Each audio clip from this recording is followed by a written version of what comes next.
Hello and welcome back to another Pricey HD video, and today we've got a huge one. It is the finale episode of Season 1 of Birmingham City Career Mode. Of course, it is episode 22. If you remember how we finished last episode, of course, it was with a 0-0 draw against Newcastle after a fantastic push for playoffs. Just go back and check if you haven't seen it already. Make sure you do. Anyway, this is it. This is the final game of our season. If we lose. If we win, this is the penultimate game of our season. To be honest, this was the tensest I'd ever been going into a career mode game. This has turned out to be one of the most fantastic career modes we've done. And maybe not viewership wise, maybe we don't have quite the fan base we had for Everton, but I tell you what, it has been just as entertaining playing it. It really, really has. And all I can say is, we've just got to hope that we can continue our form and try and get a win here today. We haven't actually lost in around 7 or 8 odd games now. I don't know the exact statistic, but anyway, we start off the game pretty well. We do force an attack on Newcastle, but they come straight back at us. We're exposed quite badly at the back, and Newcastle have the shot there, but unfortunately for them, it is just a whimpered shot, and in the end, it doesn't quite go in for them. A very well-directed header just flies past Kujak in goal and past the post as well, so luckily for us, it wasn't on target. However, right now in the middle, Tesche plays it into Barrera. Barrera's got the ball. He hits it! It was a wild shot from Barrera, and our central attacking midfielder, Loney, this could be his last game for us. He doesn't actually manage to direct it into the goal.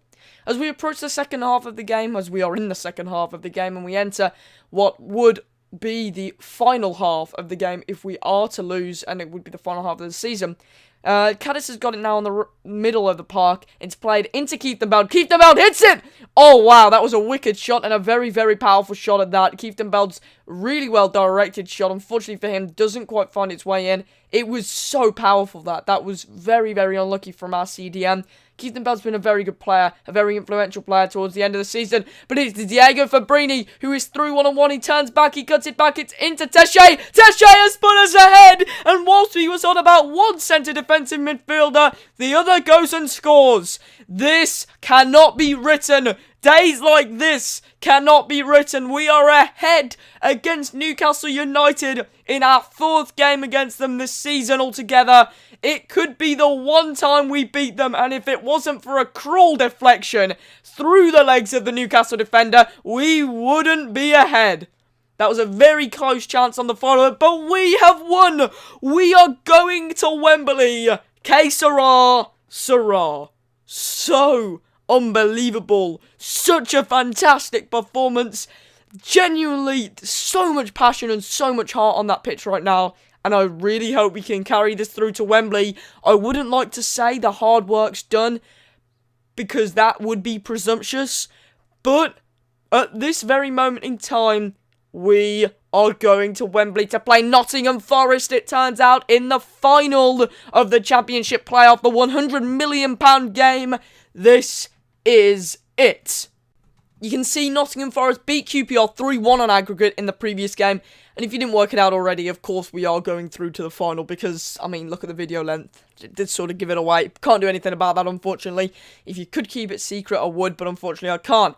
So, let's have a look at the Nottingham Forest lineup. It is a very, very solid one. They've got some very good players, but I remember, I have very vague memories now of earlier in the season when we played Forest. We got a result against them. It was one of the first biggest results that we'd got the season, because it was one of the first times that we'd beat a very high team in the league.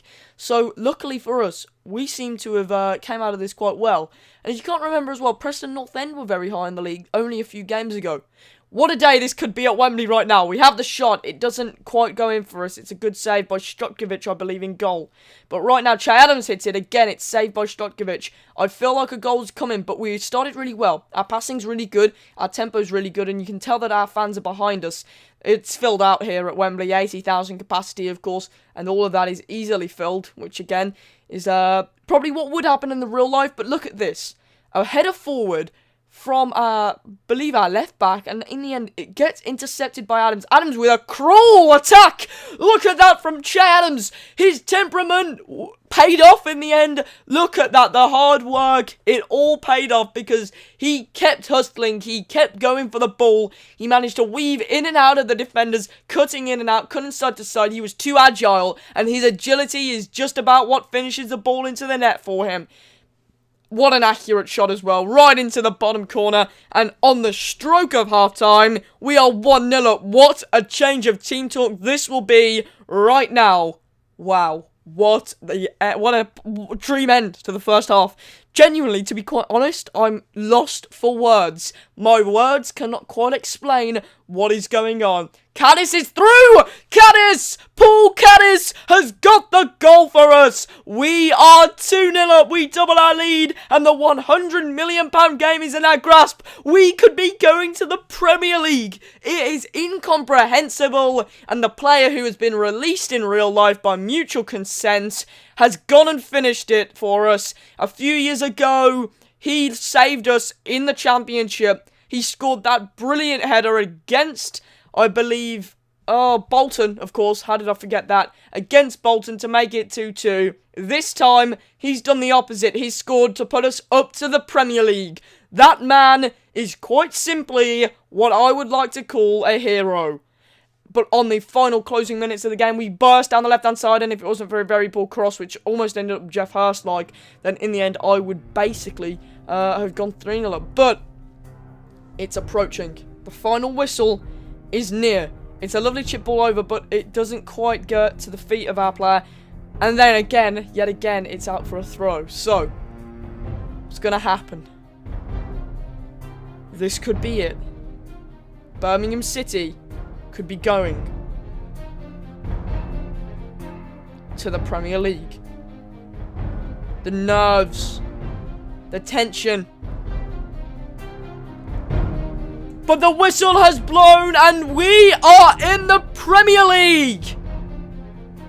Birmingham City are going up. Fight and win! We fought and we won. This is history in the making for the first time since 2010-11. We will be in the Premier League in the 2017-18 season. This is ecstasy at the moment. We are in joy, and our season has been rounded up perfectly. Our hard work and our work ethic. What I would like to say was a poor season at first has ended up being completely amazing. We are about to lift the trophy.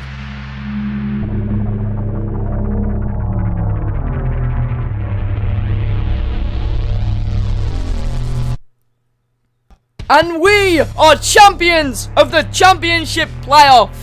We are going up. We are going up.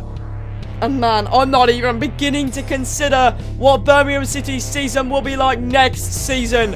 With very little investment and a very, very patchwork squad, what I would like to say is no short of a miracle. This season, Birmingham City have been promoted to the Premier League.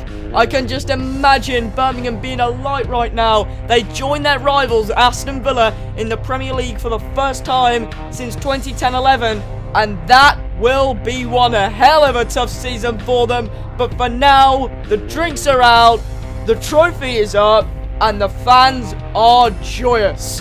I cannot explain what on earth is happening, but I tell you what, it is pretty damn awesome.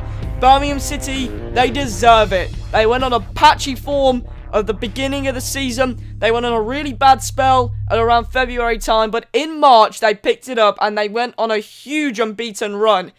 It ended in magic. Right now we have got pretty much the final squad report of the season. I really do hope you enjoyed. It is all of the end of the season shenanigans. You've got the squad report, which is completely in depth as well, which includes the appearances and the goals, along with the improvements. You can see the ins and outs of every player including their statistics as well. David Davis will be leaving as his contract is expiring in 1 month, and he refuses to accept any contracts, unfortunately. So that is a very, very sad truth, because he's worth a bit of money and he's put a lot of work into this team, and he's done really well. So that's a real shame. Adams is now 77 rated gold player. 13 goals this season is slightly on the lower side than I'd like. But bear in mind, he did share Donaldson's goal tally, as Donaldson got 12. So when you put them together, it creates a nice tally. But for two strikers, I think that's rather low. Adams has to be better next season in the Premier League. Some of you might call this unrealistic. Some of you might call this far-fetched. I think not. I think that this has been lucky. If anything, it's just luck. We don't deserve this, really, this year. We sort of do, in a way, due to our end of the season, but we were nowhere near the playoffs all year. We were tittling around 10th. At one point, we went all the way down to 12th. Earlier in the season, we were down in 15th. You can see our youth player roll down. He'll be a big name for us next year as well. We're going to have to play him for at least 50% of the games to abide to the objectives in the Premier League, which is going to be a tough one. He really better sort of step up his game. He got a heroic goal, though, and if it wasn't for that goal, we might not have even been in the playoffs originally in the first place. That changed everything, that goal did, against Huddersfield in the 90th minute. Lovely little header. But highlights of the season, I would say goal of the season, it could go to anyone, really. There's been so many good ones. I remember where Gomez won, posting in a few episodes ago. You've had multiple good ones from Tesha and Keithton Bell. They can hit a shot when they like to. And towards the end of the season, they've hit some fantastic ones in. Then you've got the likes of, what was the other one now?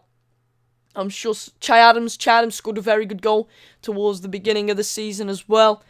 Basically, we've scored some absolute screamers in the Championship. I just hope we can continue our form into the Premier League. It's going to be so difficult next season. Really, stay tuned, because it will be the most difficult season I've ever played. I can imagine it being a relegation scrap down there. We're going to have to do some transfer business as well, desperately. We've got very little potential in our squad, but very little money to do anything with transfers anyway. So it's going to be a very, very difficult balance to get right. You can see my current career summary.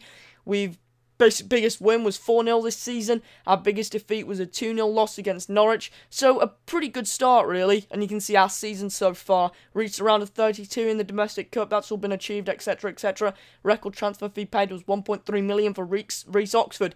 The Premier League finished with Man City on top in the end. Liverpool got 6th and Chelsea got 5th. However, relegated were Middlesbrough, Bournemouth, and finally, when I go down, Burnley. So we will be playing West Brom next year. That means 3 derbies will occur next year, which is very, very, very good. I love a derby. Can't beat a derby. But really, the Premier League finished very, very solidly in the previous season. And that's a very, very interesting table, if I can say the least. You've got Leicester, of course, not doing too well. Villa's completely smashed out the Championship. Real shame to not see Preston doing any better, considering how high they were. But we were one of the teams that actually somehow took above them for the first time. Very rarely. Sneaked into the playoffs in the end. If it wasn't for that win, like I said, against Huddersfield, we would have still got in on goal difference if we'd have got the draw, but the loss, we'd have not got in at all. So, what can I say? What a season it has been. You got the League One table up as well at the moment, if you want to see who's been promoted into the Championship, etc, etc. It's been just a fantastic end, and genuinely, I'm pumped. I'm buzzing. I cannot wait to see what is forthcoming in this career mode in the future. All I can say is, I am sorry that this season has taken so long to get through. In the previous month, I think I've done really well with it, though. The fact is, it's very difficult for me at the moment to do YouTube, and very difficult for me to upload videos consistently, mainly because I think I'm doing pretty well. I'm doing pretty well. There's a big lack of motivation there. There's a lot of schoolwork. This is the most important school year ever for me. But once that is over, hopefully I'll have more time on my hands, because I'll have a long summer. But then elsewhere, what's going on? I mean, playing an entire game, that takes 20 minutes alone. Crystal Palace won the FA Cup as well, by the way, following up from last season where they prematurely celebrated that 1-0 lead against Man United. But then, what else is there?